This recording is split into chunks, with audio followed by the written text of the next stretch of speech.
All right, good morning, everybody, and thank you for joining me today on this gathering of mighty companions as we explore and deepen and strengthen ideas of truth. I'm really excited to be with you today. Just a couple of announcements before I forget, because I always forget to announce some stuff. If anybody's in Oahu, I am excited. For the first time, I'm going to go visit Oahu in a week. I'm going to be joining my friend Robin Busfield, and I'll be screening the movie and doing a workshop. So if anybody's watching this in Oahu, please come join us. And you can find more information on my Facebook page. I'll be posting the information there later on today. If you are going to Vegas, I look forward to seeing you in Vegas at the ACIM conference. And I also want to make mention I have a group of interviews that I'm really excited that I've recently done, and they are interviews on non-duality with non-duality teachers that are old friends of mine, and some really new friends that I've really been excited about joining with. And it's been such a beautiful project that I'm working on with all these different non-duality teachers. And so I'm going to present it as a group of interviews. And what's really exciting about it is we get to see and talk to all these different teachers and hear them use like vastly different symbols and words, and seemingly the message is different. But what I think we will find when we watch these interviews and discussions is that they all point to the same exact thing. And so for me, in the experience of interviewing all these people, it was just a beautiful reminder that, truth is never going to be in the words, and it's always, at the best, the truth can always be pointed to. And so as we watch all these characters, all these teachers share, especially that I'm presenting it as a group of interviews, you can see the diversity in it, but at the same time really connect to what they're pointing to, which we are already connected to. So that will be coming out soon. I just got 2 more interviews to do, but I just thought I'd mention it so that you can look out for it on my Facebook page. I'll make sure that there's notice about it. And then lastly, which ties into my guest today, Barret Hedeen, who has joined us today. He's waving hi. I know that there's an upcoming retreat, Weekend of Freedom retreat in Colorado in June, and he's been instrumental in setting that up. So at some point, maybe today, we'll talk about that. And that is all I have for announcements. I'm excited to be here today. Today's topic is forgiveness, and my guest, as I already mentioned, is Barret Hedeen, and we'll get to Barret in just a moment. I just wanted to share a little bit about my week and what's been going through this mind for the purpose of healing and for the purpose of coming to recognize who I truly am. And this week has been an interesting week. And if you were following me, or if you see my Facebook post, you know that a few weeks ago I had a incident of a stray or an abandoned pig show up at my house, and that was quite beautiful because it presented the opportunity to recognize that life is just always throwing us surprises. And so our capacity or our willingness to be able to be present with what's showing up is important so that we can align ourselves with grace, the natural flow of God and love that's happening, so that we can address whatever we perceive as surprises in our life. So I've had another surprise, and it involves another animal. And I thought I'd share it only for the purpose of sharing this idea of forgiveness. And so recently I've had a dog, a stray dog. It's actually a neighbor's dog that I've inherited. So I have 3 dogs, and her name is Lonnie. And Lonnie's the sweetest thing. She's a puppy. She can't be more than a year old. And so we've taken Lonnie in. She's been here for about 3 weeks. And I also have chickens. And I love the chickens. The chickens are so sweet, so cute. And they get to roam free. They go all over the pasture. Well, it turns out, I didn't know this, but Lonnie likes to hunt animals, including chickens. And so one day, Lonnie got out of the backyard, and she went right for one of my chickens. And she got one of my chickens. And she was, if you ever see a dog attack a stuffed animal, you can imagine aggressiveness Lonnie had with the chicken. The good news is we were able to intervene and save the chicken, but the chicken was really badly beat up. In fact, the chicken is still pretty beat up, and I have her separated and healing. But I share this with you, and I share this, and I'm speaking this really for myself, because what has happened in my mind is there's a great deal of sadness that had come up for the chicken. There was a sense of responsibility that I felt that I failed the chicken. You know, why did I allow the dogs to get that close to the chicken? That was on my mind. I was feeling bad for the chicken because I don't know if the chicken, I still don't know if the chicken's going to be okay and if the chicken's going to make it. It seems like she's going to survive, but she's limping, so I don't know if that's going to be something that she's just always going to have. She's going to limp. She's got a terrible tear in the back. I had to cut the feathers so I can get to the area where she was basically opened up. She, you know, her skin was wide open. She was cut really badly. And so there's the worry about death and losing her and her comfort and so forth. And so I'm sharing that because whether we're talking about a chicken, whether we're talking about a person, whether we're talking about animals, not, at the end of the day, what's happening is they're suffering. And there's thoughts of guilt. And so the mind is really entertaining and being occupied with a lot of story. And this is where we suffer, in the story. And so today's topic being forgiveness, the question is, how do we apply this idea of forgiveness to the suffering and pain that arises with the story making that's happening in my mind?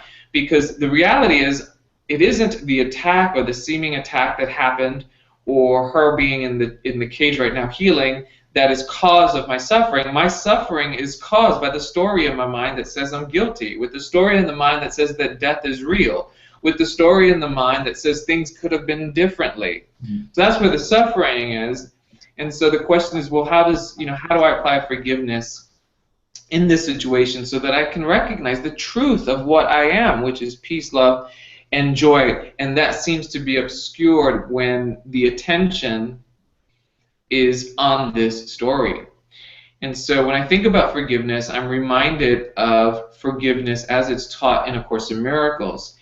And when if I think back, and I was first introduced to the idea of forgiveness in Catholic school, I always knew it was a good thing to forgive, or I always had this idea that, you know, to forgive was a good thing, and I wanted to be a good person. And so I've always accepted that I had to forgive, and I wanted to forgive.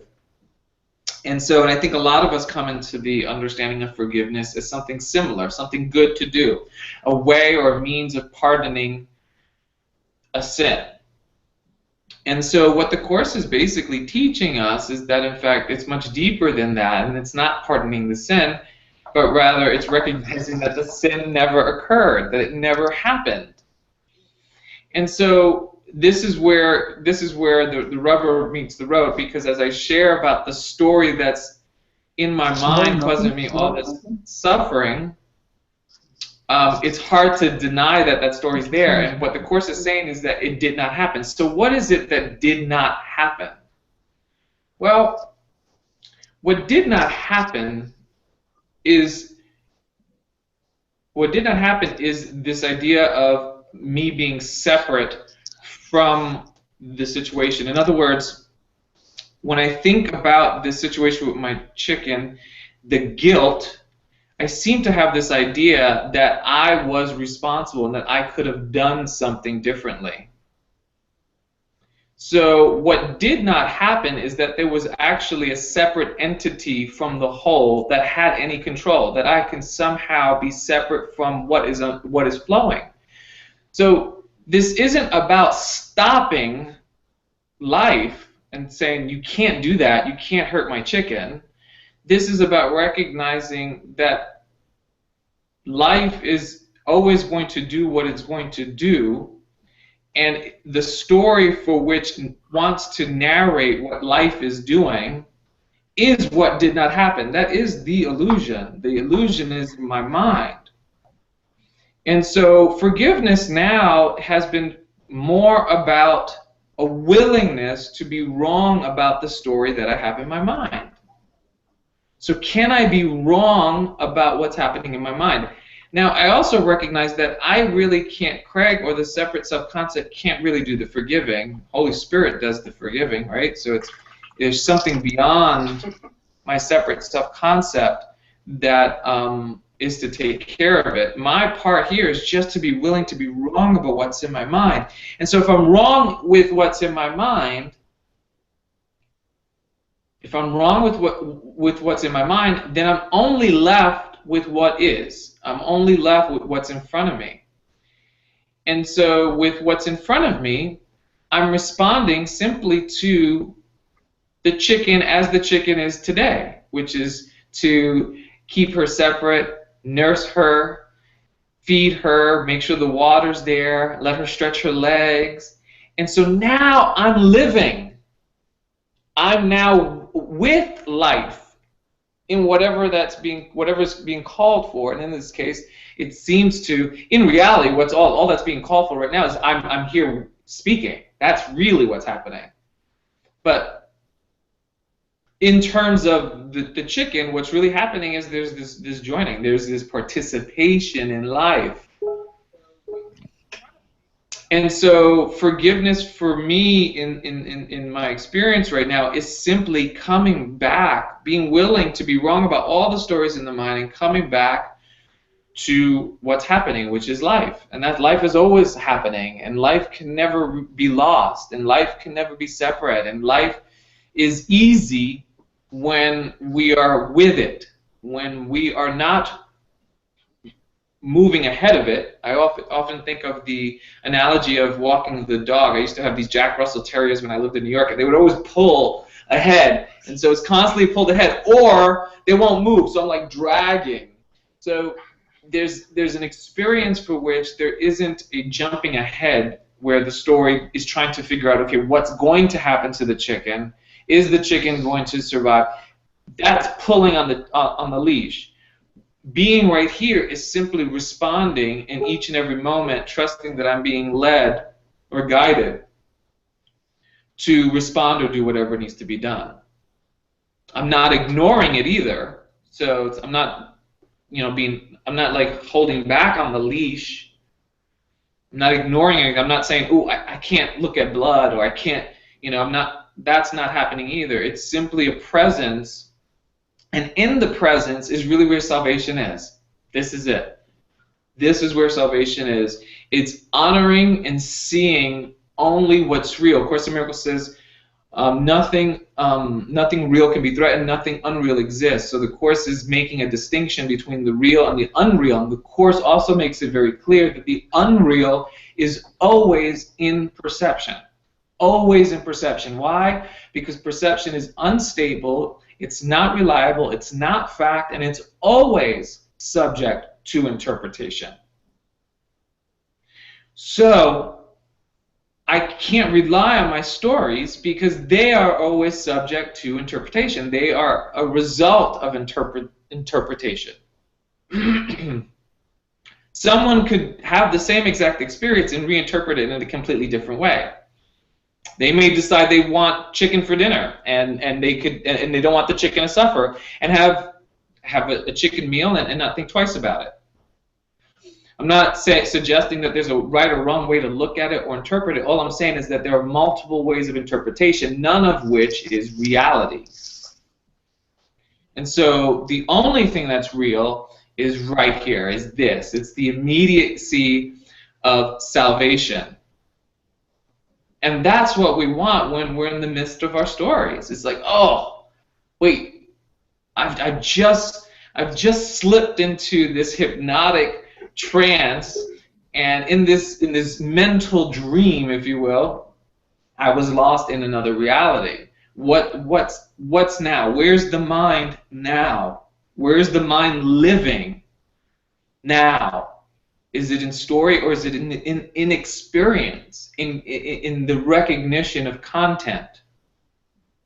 And so I'd like to just read one line from the Course that is a beautiful reminder about salvation being immediate. And this is from chapter 26, the transition, section 8, the immediacy of salvation. It says, the one remaining problem that you have is that you see an interval of time between the time when you forgive and will receive the benefits of trusting in your brother. So basically what it's saying is forgiveness doesn't have to take time. Forgiveness is immediate in the sense that there is a shift from the investment in the story, oh poor me, Craig feels guilty and responsible, and he did something wrong, oh, and I feel so bad because the chicken may die. Now, there's nothing wrong with those experiences, those emotions, and those perceptions. There's nothing wrong with them. But with the awareness, I recognize, oh, really, my fear about the chicken dying is my fear of dying. Mm-hmm. Not about the chicken. Mm-hmm. The weakness I see in the chicken has nothing to do with the chicken. It's my belief in weakness in me. And so, am I willing to be wrong about this idea of weakness? Am I willing to be wrong about this idea that the chicken is separate from me? And so, with the willingness to be wrong about everything and be open to, I don't know anything, then I'm brought back here, which is, okay, where's life have me right now? Okay, right now I'm talking on the Google Hangout and so forth, and so I can be present. And I'm free from the chain of the story. So that has been my week, and that has been my my practical example, my practice this week in working with the chicken. And it's actually been quite joyful because she is getting better. And you know, I love saying hi to her, and she's warmed up to me. You know, she hasn't always been one to like want to be in my arms or anything like that. Now she doesn't have a choice, but she seems to have warmed up to it. So there you have it. That's my week, life on the ranch. And today I am welcoming my guest, who I introduced earlier, Barret, and I want to say thank you for joining us today. It was very spontaneous. We were on we Google chat. I was sharing a little bit about a project that I'm working on that you're helping me with, or offered to help me with. And so I want to welcome you. And jump on into the conversation. I'd love to hear your thoughts on forgiveness and how it plays a role or part in your experience with the course. Yeah. Well, I mean, just like you were saying, I think forgiveness is really central to our practice of A Course in Miracles. There's a lot of conceptual information that we get as we read and work through the workbook, but if we're not using it, then it's not really very meaningful. And I think your example of your practical use of it was very, very good, very spot on. I liked what you just said about the kind of leash, like you're kind of feeling like you're tugging ahead or pulling back. It reminded me of a story. I had a dog a few years ago, and this dog was like one of these leash pullers. She always wanted to pull everywhere you went. So, they say dog training is actually more human training. You get trained how you're supposed to be, how you're supposed to, be with the dog, so that the dog can do, kind of what works for both of you. And so I learned that in order to train her not to pull, what I was supposed to do was when she pulled, I would not go anywhere. I would just stand on the sidewalk and let her pull. And only when she stopped pulling, I would start moving forward again. So it was kind of like, okay, she wanted to get somewhere. The way she would get there is by not pulling on the leash. Now, the first time we went out, I think we walked like 10 feet the whole walk. I didn't really get anywhere, in like 10 minutes. But then the second time we got a bit further, maybe we got 50 feet. And then by a week or so in, we were going around the block just like normal. She would still pull sometimes, but I would just stop, and then she would get, okay, now I'm going to just come back so I can go where I want. And I got this whole metaphor around it, like that's how I kind of am with Jesus. You know, Jesus is holding the leash of my life, basically, and I'm sometimes pulling my way. I'm sometimes, you know, not wanting to do what I'm being pulled in that direction, or striving to try to get where I want to go. But this idea of I don't really need to push or pull like that. I can just kind of back off a little, and then the walk is enjoyable for Jesus and me, you know. So it was a really kind of cool story that just I kind of went to a whole another level as I was thinking about it. But yeah, I mean, I'm glad that we connected. I'm glad we had this talk earlier this week that led to us having a chance to share together. So yeah, I'll kind of jump in right at the top about a little bit about Weekend of Freedom, which is also another thing that you and I are connected in. You know, this is an event in Colorado, in the Boulder area, called Estes Park, Colorado, and it's kind of a Thursday through Sunday, excuse me, Thursday through Sunday event. We have a number of presenters. Craig is one of the presenters. Probably going to be talking a little during it as well. But we also have Gary and Cindy Renard, David Hoffmeister, Maria Felipe, Bruce Rawls. I don't have a list right in front of me. I know that there's some other great people in our lineup. So it's just going to be a really great opportunity to go deeper into A Course in Miracles and to really get these practical ideas about how do we forgive. So yeah, I'm happy to kind of share an example in my life too around this. And just this last week, I've been noticing I have a little tickle in my throat sometimes. I have a little cough, and there's sometimes this feeling like, oh, I'm irritated. Like, oh, I shouldn't have this. You know, why can't I just heal this and let this go, or whatever? So, you know, initially it feels like my throat is the cause of the upset. And as you were sharing it as the Course teaches, what we realize is the cause of the upset is never something outside of us, and that even includes our own body. So when our body feels like it's in pain, or in this case, my throat feels like it's just a little scratchy, I'm like, okay, well, the cause of my upset is not my throat. And the good news about that is that I can recall the projection. I bring the responsibility for the situation back within. And once I do that, I'm in the driver's seat again. Because when we're placing responsibility for our peace somewhere outside of us, then we are stepping into the role of the victim. And there's really not much power we have. You know, we're at the cause. We're at the effect of outside forces to change in order for us to find happiness or to find peace. So again, to go back to my example, I realize it's not the throat that is the cause of my upset, it's something in the mind. And ultimately, when I go deep enough, I know that thread will lead me to the idea that somehow I'm separate from my Creator, that I'm somehow separate from love itself, because there are no needs or wants in heaven. So if I'm feeling like I have a need or a want, I'm obviously believing somehow in separation. And once I go there, usually I feel a little better, even by that far in the mental process. But I always like to think of the last step as being, you know, asking for Spirit's help and seeing this through His eyes, seeing it with eyes of love and kindness and gentleness as well. So, and just on this topic, I wanted to kind of read a little bit from Lesson 122. This is the lesson is Forgiveness Offers Everything I Want.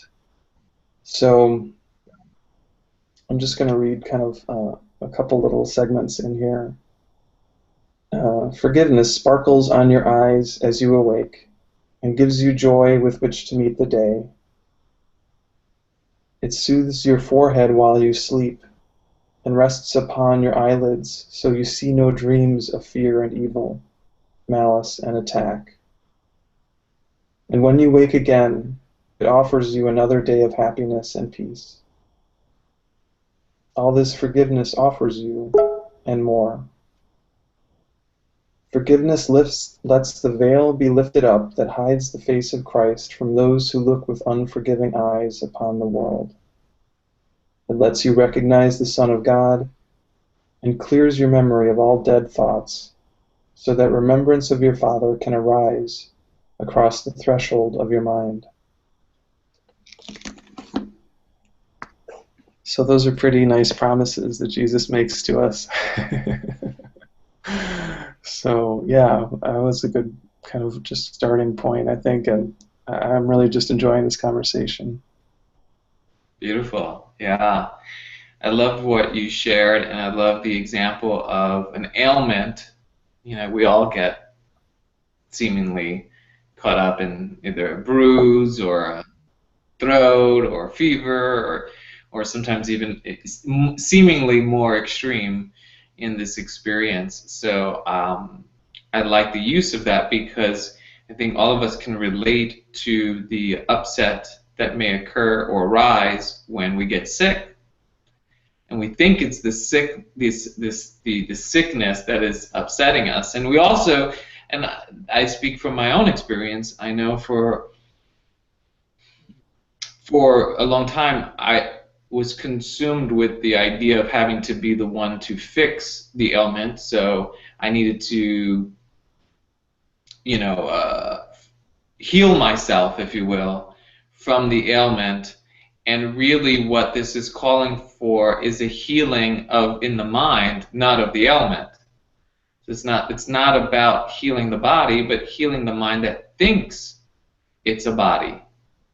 And so the suffering in sickness, whether we're talking about, you know, bodily ills or anything else, it's not the symptoms that is the problem. The problem is that we live in the mind thinking of itself, or we are thinking or identifying, to your point, you were saying, you know, I must think I'm separate. We're identifying ourselves as the sickness, as being sick. Yeah. And so that story and that thought is what gives the appearance and the sense of separation. And so it's like, that is me, and I'm suffering, and I gotta get away from it. I gotta fix it. But no, what you just shared and what comes to mind even as you did the reading is we want to come to know the Father. And what is the Father but symbolic of God? What is God but synonymous with love? So we want to know love. And what the Course of Jesus is saying, as you were just mentioning, is with forgiveness. Forgiveness gives us everything we want. Why? Because there's a complete release from the belief in separation. So it has nothing to do with what's showing up. As you so clearly said, nothing outside could be cause. We cannot be at the effect of something outside of us. That could appear, but that isn't reality. That is a position taken, a separate separate identity that we've taken to be true. And so therein lies the suffering. But to come back to love, to come back to God, to come back to the Father, to have complete release that forgiveness offers, is to be free of that story. Yeah, it's true. Yeah. We have this attachment to the individual self, and it's, you know, it's the core of the ego idea. You know, if you think of God as wholeness, God is love, God is truth, and the ego is this part that thought it broke off, well, that's the idea of an individual self. That's the idea of somehow being separate from the whole. And it's the ego's bread and butter. You know, the ego needs this idea in order to quote unquote survive. So as we're doing this healing work, as we're kind of looking at these ideas and starting to replace them, starting to realize they're not really what we want, they haven't given us the happiness that the ego promised us, we usually feel a sense of threat. We usually feel a sense of, I don't know, sometimes terror, sometimes resistance. You know, when I first started reading the text, I realized it was in 2006, 10 years ago. I fell asleep after just, you know, half a page. I was like getting nowhere in it, and I realized, you know, looking back at that experience, that was my ego's defense. You know, it was like taking me out of my awareness because I was threatened. I was threatened by the message of what Jesus was telling us, that I'm not a body. You know, oh, I don't know. Do I want to hear that? I want the love, but can I do both? So I think that that experience that a lot of us have of feeling very dedicated to this and wanting the results of this work, it feels like sometimes we're not always there, you know, or why am I so distracted? Why, you know, I say I want the peace of God, and then the first thing happens and I'm flying off the handle. You know? So we have these kind of like dualistic experiences. And I think as we notice that in ourselves, the best thing to do is just that, just notice it and be gentle with ourselves, to realize we don't need to be perfect in the sense of our behavior or even in what's happening in our mind, that we just are working on training it and gently kind of persuading it, like that dog, that it doesn't want to pull, you know, that it doesn't want to resist, that it doesn't want to, that it really does want happiness and love. And you know, from the dog's perspective, maybe that's the little peanut butter doggy treat. But you know, from our perspective, what it really is that experience of oneness. Exactly. Yeah. Yeah. That's beautiful. I want to just make mention that if anybody wants to join in the conversation, or if they have questions, by all means, you are invited to do so. Simply take yourself off of mute and make yourself known, and we're happy to have you join in the conversation. But as you were speaking, there were a couple of different things that came to mind. You know, I recently wrote an article on free will and choice. And one of the things that, you know, the article talks about free will and choice, and I don't, to the best of my ability, I try not to take one side, you know, one position, because there is no truth in one position. It's all inclusive. But I share this only because when you were speaking, it made me. You were talking about when the experience of separation appears, we seem to get caught up in this thought stream that we are separate. It seems to come up, and that and really is uncontrollable. Like that's not like something we control. If we could control it, we wouldn't even be here having this conversation. And it just happens. But the moment we become aware of it, it's already on its way out. So it's like the moment we become aware of the story, it's on its way out. And I only brought up this idea of free will and choice based on the article that I just wrote, only because the awareness that comes into place is not of ours. It's not our doing. It's not like, you know, Craig's so good at what he does that he becomes aware of that. No, the awareness itself is spirit. You know, and I think this is important to recognize, because for any of us, for me, in my experience, for such a long time, I could not understand what the Holy Spirit was, and I couldn't. The Holy Spirit always remained as a separate concept or a separate thing for me, and so this idea that there's something within me that becomes aware of what's not true. That which becomes aware of what is not true is spirit, which is us. We're not the person, but sometimes we get lost in the mind and our capacity to think ourselves into a story that we're separate from one another. But we are when we say we are love, we are spirit. We are that which is aware of truth, and so.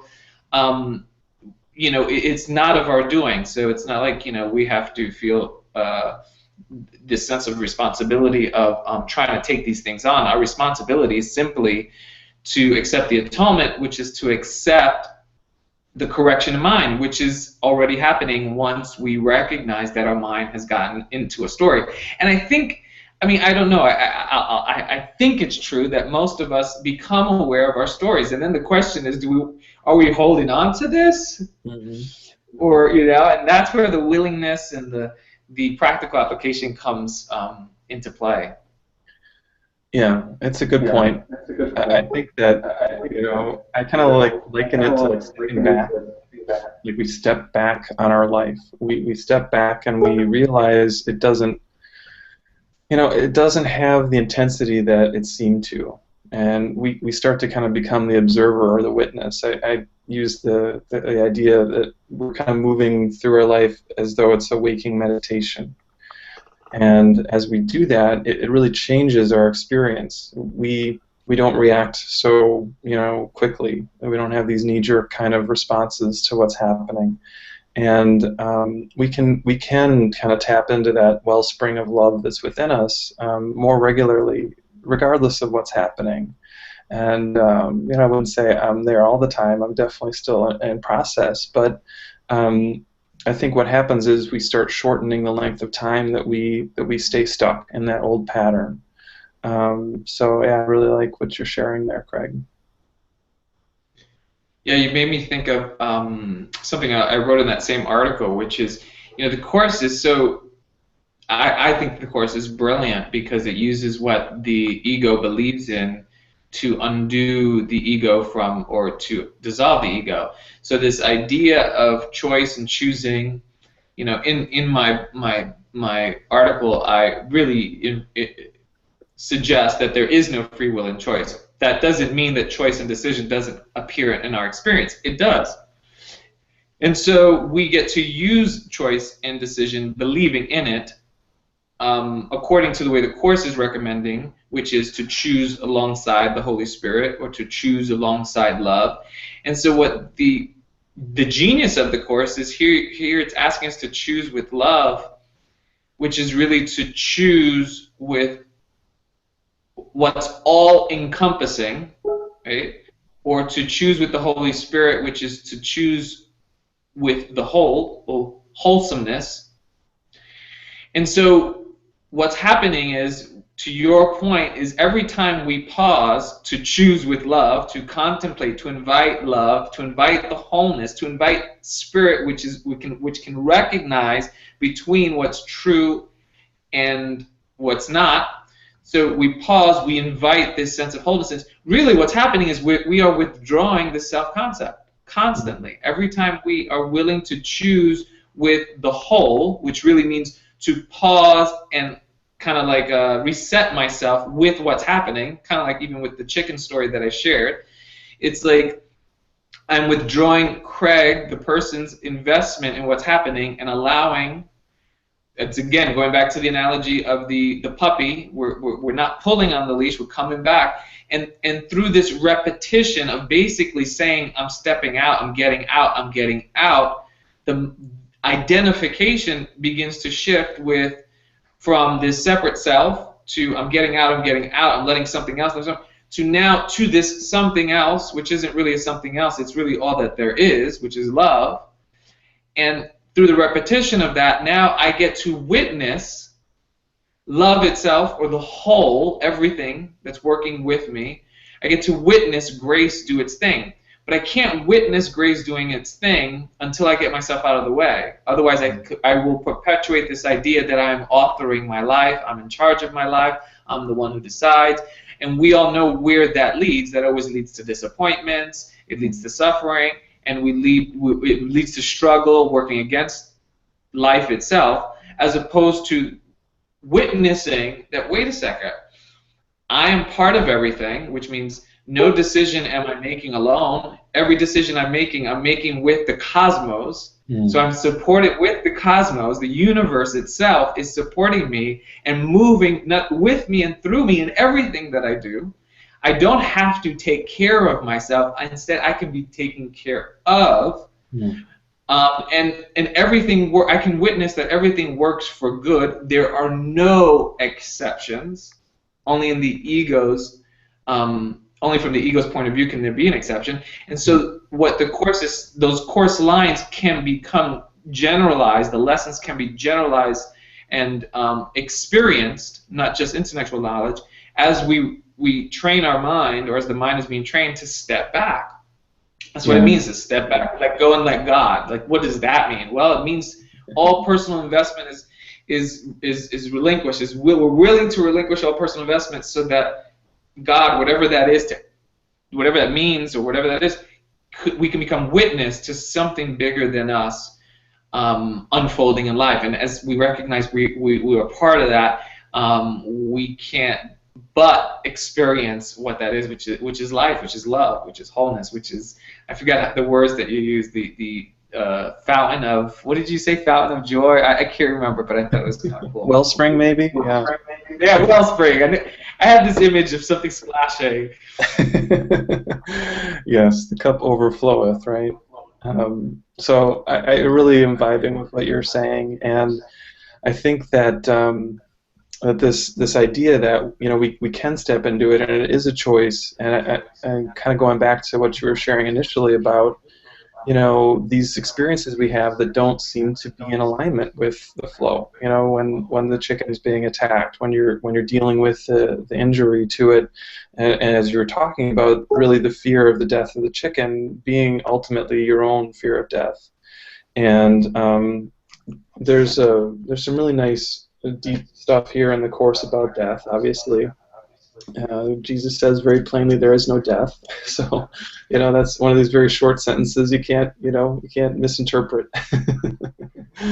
But there's a great section in chapter 19. It's the obstacles to peace, and Jesus talks about the issues that we have around that. And the third obstacle is actually the attraction of death.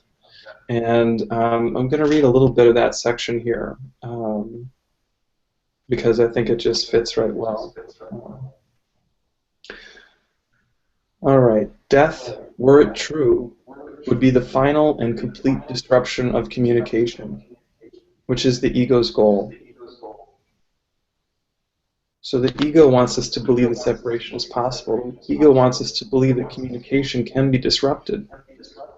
Obviously it can't. We are always in communication. We just might be kind of plugging our ears with our fingers. So those who fear death see not how often and how loudly they call to it, and bid it come to save them from communication. For death is seen as safety, the great dark savior from the light of truth, the answer to the capital A answer, the silencer of the voice that speaks for God. Yet the retreat to death is not the end of conflict. Only God's answer is its answer. The obstacle of your seeming love for death that peace must flow across seems to be very great. For in it lie hidden all the ego's secrets, all its strange devices for deception, all its sick ideas and weird imaginings. Here is the final end of union, the triumph of the ego's making over creation, the victory of lifelessness on life itself. I'm just going to jump ahead here a little bit. When anything seems to you to be a source of fear, when any situation strikes you with terror and makes your body tremble, and the cold sweat of fear comes over it, remember it is always for one reason. The ego has perceived it as a symbol of fear, a sign of sin and death. Remember then that neither sign nor symbol should be confused with source, for they must stand for something other than themselves. And a little farther he says, confronted with such seeming uncertainty of meaning, judge it not. Give it to him to judge for you and say, take this from me and look upon it, judging it for me. Let me not see it as a sign of sin and death, nor use it for destruction. Teach me how not to make of it an obstacle to peace, but let you use it for me to facilitate its coming. So I really heard that prayer that Jesus gives us. I heard that in your sharing around your chicken. Like, you could see it as a motivation for feeling upset, for guilty, and you were sharing these feelings were moving through you, but then you were able to see too that ultimately you really wanted the peace, and you didn't want this seeming appearance of suffering to be that obstacle. And maybe you're still moving through it too as you're going through the hearing process. But we can use any sort of issue or obstacle or challenge in our life for the same purpose. It reminds me of this idea that everything here in the world has one of two purposes. It's either to reinforce ego, to reinforce the idea that we're not whole with God, or it's to undo the ego, to remember that we are already home, that we don't have a journey ahead of us, that we are still safe in God's love. We just need to open our eyes and see the truth. So it may seem like some time needs to elapse before our eyes open, but knowing that truth is already so, I think it's very reassuring, especially when we're going through the hard times, especially when we're seeing objects of pain or separation, or maybe loved ones who are suffering or going through these same things like death. To know that we are always held in God's arms, and that we've never been abandoned, and we've never truly left that experience, even though in our mind we seem to have slipped away from it at times. Yeah. That's awesome. It's a beautiful reminder that we never left home. I want to just, again, take a moment if anybody wants to jump in or has questions or wants to add anything. You can just go ahead and jump into the conversation. Don't be shy. Yeah, the immediacy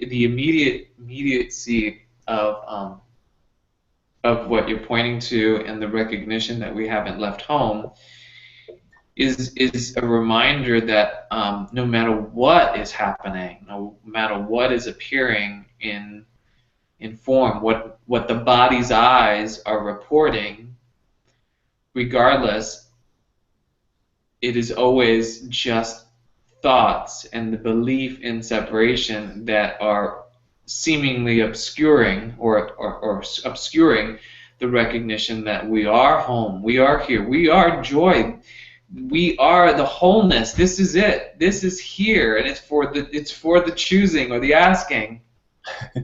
And it's like, it's like it's free. This is it. This is it. This is it.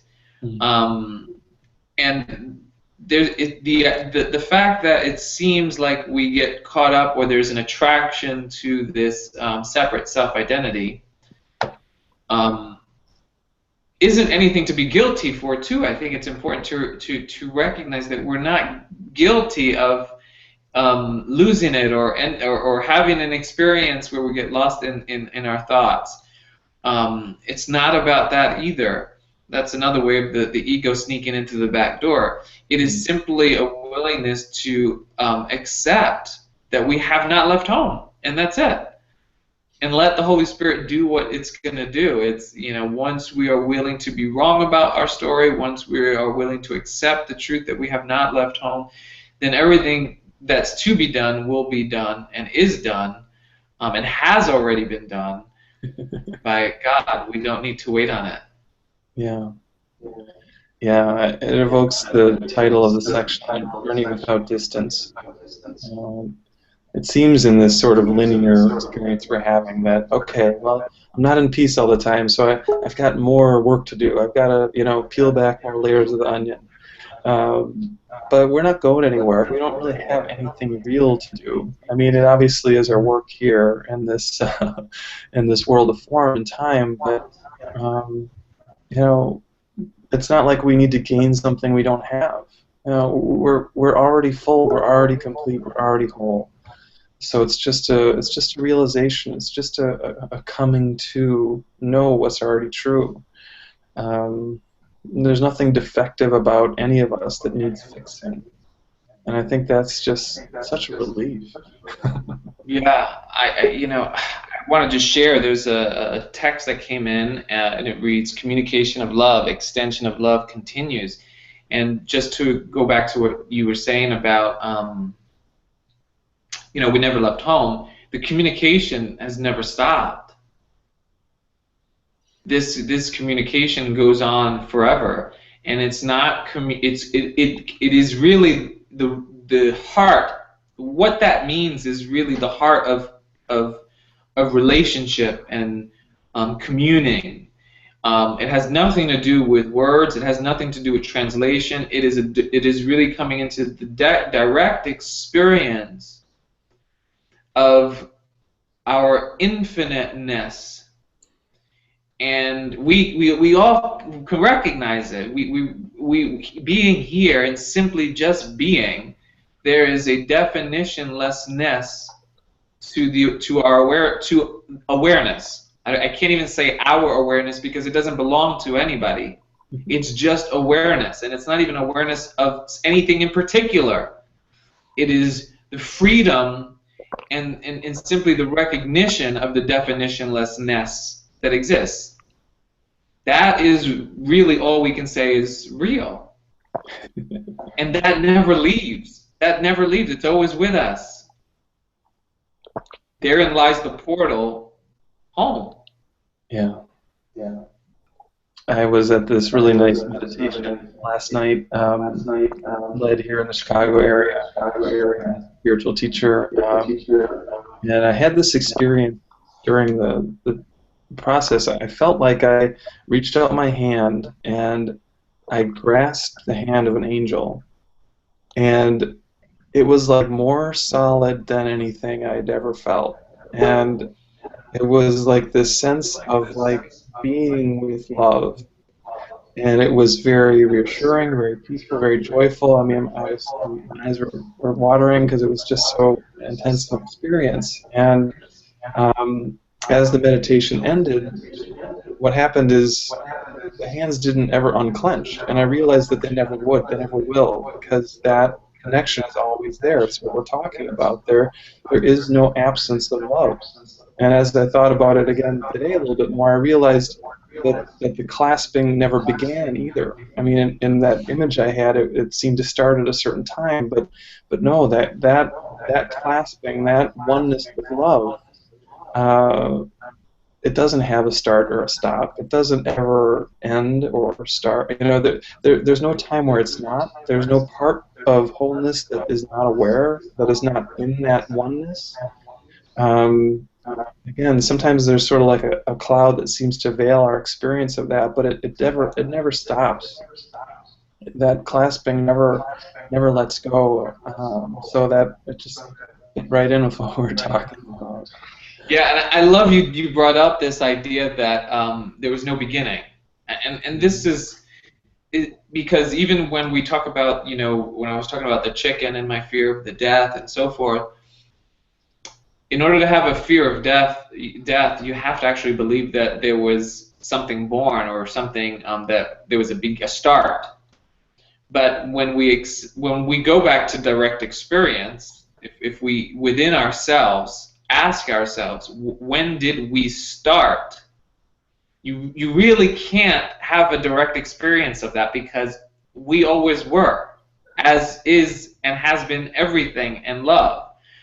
So once we recognize that there was never a time where we were not, and you can't find the evidence or proof other than in a story which says, oh, I was born this date and blah, blah, blah, blah, and so forth. But you can never have a direct experience of that.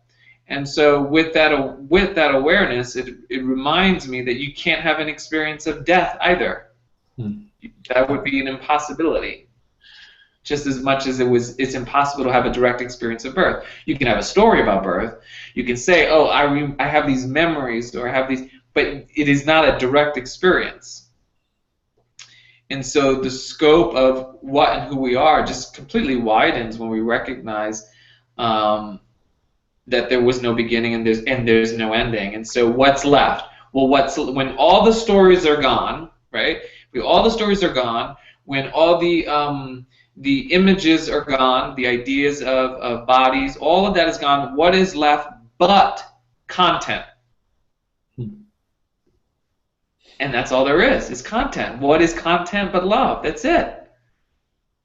From the perspective of the separate self-concept, it's very boring. But from the experience in reality, it is all that there is, and it's very full and freeing. There's free will.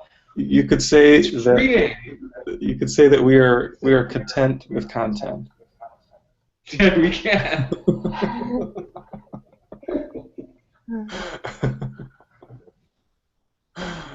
Oh, that is great. I love it. I love it. I had one other thing I wanted to read from in the course today, and it's from the workbook. Towards the end of the workbook, there's these beautiful sections that basically say what is blank, you know, and it talks about these different topics, and there is one for forgiveness. So I thought I'd share some of that. An unforgiving thought is one which makes a judgment that it will not raise to doubt, although it is not true. The mind is closed and will not be released. The thought protects projection, tightening its chains so that distortions are more veiled and more obscure, less easily accessible to doubt, and further kept from reason. And a little further on he says, forgiveness, on the other hand, is still and quietly does nothing. It offends no aspect of reality, nor seeks to twist it to appearances it likes. It merely looks and waits and judges not. So that's one of my favorite lines from the course. And I think it really encapsulates everything we're talking about here. This kind of like stepping back from the world that sometimes seems a little like a madhouse, that sometimes seems a little like a circus, you know, that there is a quietness that we can access, and we can step out into that peace. There's a beautiful teaching by Regina Dawn Akers. And she channeled Ramana Maharshi, and her sharing of that's called the inner Ramana. And she uses the same analogy of like there's this crazy circus, and it's very beguiling, it's very exciting, it's very entrancing. But on this deep level, what we really want is we want the stillness. We want the stillness of the fields outside the circus tent. And we can choose to leave the circus. You know, there are times where it comes back in, and this flips. Oh, there's a lion. You know, what's going on? But then we realize again that doesn't give us what we ultimately want. And then we step back outside the tent again. We step back out into the gentle grassy field, and we realize that peace that's always been there is what really feeds us. And I think it's the choice that we make more and more often as we go on our journey without distance. Yeah. Well, I think that, you know, your analogy that you're sharing is a good one, because there's a recognition that really the circus, which is fine, we all love the circus, but there is always a seeking, right? So we go to the circus, and it's about, okay, what magic am I going to see, or what entertainment am I going to find? Oh, that was a great, you know, trapeze act, or that, oh wow, that the lion didn't take off his head. You know, there's this excitement, right? There's this entertainment that is sought, and in life, that's really what we've done. We've used this experience for personal excitement, and we're seeking. That's really the point that I'm trying to make, is basically we're seeking something. Mm-hmm. And as long as we're seeking something, then we conjure up a timeline, right? Because if we're seeking something, it must be gotten in the future. And this ties back to what you were saying also before about, I don't know if you use the word enlightenment, or, you know, getting it right, you know, like getting upset and trying to get it right, spiritually get it right, so forth. This is all some form of seeking, and it comes in different ways. You know, it can come in enlightenment, it can come in food, it can come in you know, addictions, whatever. There's always a seeking, and so in this experience of seeking, we are basically denying what we really want, which is this sense of fullness and wholeness that is there, that you were describing as the grassy field. It's like the grassy field's always been sitting there waiting for us. You know, there's rest in not seeking. There's rest in in recognizing that what you're seeking for has already been found, or it's already been there, or it is here. There's a rest in that. Yeah, yeah, yeah.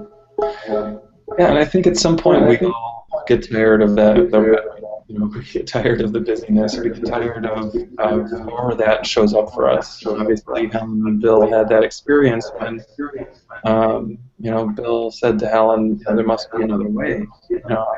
All this backbiting and that academic world that they had was not really doing it. And it was their joining, that really gave us this beautiful gift of A Course in Miracles.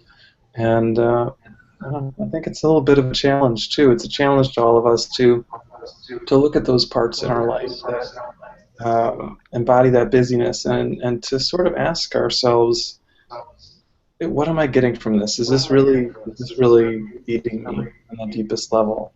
And oftentimes when we ask that question, we get an answer, and we know that what we really want is God's life. And I think what happens over our experience as this is unfolding is we want that more and more deeply. We want that with fewer and fewer exceptions until the day comes where we have no exceptions at all to it. And I think that's the day of our enlightenment. That's the day where we only want love, and there's no kind of sweetness to here anymore. There's no yearning for something else to complete us, because we know completion is here. Completion is now, and it's never not been. Beautiful. Wonderful way to bring about our close to today's Google Hangout. I just want to, if there's anybody who has any questions and want to add anything, by all means, the invitation is open for you to do so right now. Just simply take yourself off mute and make yourself known. We'll be happy to invite you or welcome you into this before we say goodbye. I will finally just want to say thank you to everyone who's joined. Thank you for Barret for joining me on today's show. I have nothing but love in my heart for everybody, and there's just so much joy just knowing that we're here to remember truth and strengthen ideas of truth. And we're here together and on this seeming journey together. So I love you all. You're all loved, and yay to waking up. Thank you, everybody. Yeah. For this time. Yeah. Go for it. Say what you're going to say. I just want to add something. I was just going to say this has been a really beautiful time, Craig. I really appreciate this. And just to give one more kind of shout out to a Weekend of Freedom retreat that Craig is going to be a presenter at in June in Colorado. And just one other event that I'm doing here in the Chicago area, but we actually are live streaming it. So for those who are interested, it's called Good News. It's a 90-minute basically talk. We're going to be focusing on the Song of Prayer pamphlet. It's Saturday, February 6th at 10 a.m. Central Standard Time. And you can find more information at regonline, which is regonline.com, regonline.com/goodnews, which is the name of the event. So if you're interested, it'd be great to have you there. If you sign up, you get to kind of, it's a Google Hangout, so you get to listen and see the presentation, as well as you'll have access to a recording of it afterwards. So this has been really, really great, Craig. I'm so happy that we're connecting more deeply, and just glad that everyone's here to share in this joy with us. Awesome. Thank you, everybody. I will see you in 2 weeks. There will not be a hangout next week. I'll be in Oahu. But in 2 weeks, I will be back here, and I will be with, I believe David Fishman is my guest. So David Fishman will be joining me in 2 weeks. So stay tuned. As always, I'll send out the invites and post updates on Facebook, or you can always go to my website on the Google page, and there should be updated information when I get a chance to update it. Thank you, everybody. I love you. Much love. Bye-bye. Bye, man.